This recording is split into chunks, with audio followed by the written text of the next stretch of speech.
করেছেন কেন? আমরা গত রাত্রে আমাদের এই বাজার ব্যবসায়ী সমিতির এক দোকানদারের দোকানে আগুন লাগানো হয়েছে। টিএমসির কিছু দুষ্কৃতীরা রাত্রে অন্ধকারে এসে আগুন লাগিয়ে পুড়িয়ে দিয়েছে নিতাই দাস নামক এক মুদি দ্রব্য দোকানদারের দোকানে। এবং এটা টিএমসির যে গুন্ডা বাহিনী শহীদুলের নেতৃত্বে এই ঘটনা ঘটানো হয়েছে। রাতের অন্ধকারে শহীদুল শেখ নামক এই দুষ্কৃতী তার লোকজনকে নিয়ে এই ঘটনা ঘটিয়েছে। আমরা সেই নিতাই দাসের দোকানে শহীদুলের নেতৃত্বে একটা দোকানে আগুন ধরানো হয়েছে এবং তার সমস্ত ক্ষয়ক্ষতি করেছে। এই একমাত্র এর জন্য দায়ী আমাদের এই শহীদুল শেখ বিষ্ণুপুর অঞ্চলের উপপ্রধান। অবিলম্বে তার বিচার আমরা সাধারণ মানুষ চাইছি, যাতে বয়লানি বাজারে অন্য অন্য দোকানদাররা সুরক্ষিত থাকতে পারে আগামী দিন।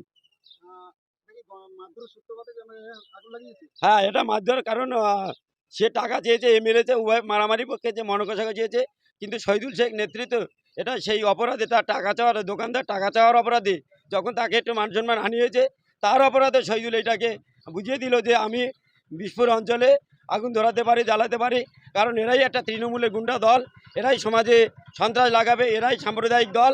বিজেপিকে বলে এরা সাম্প্রদায়িক দল, আদৌ বিজেপি সাম্প্রদায়িক দল নয়।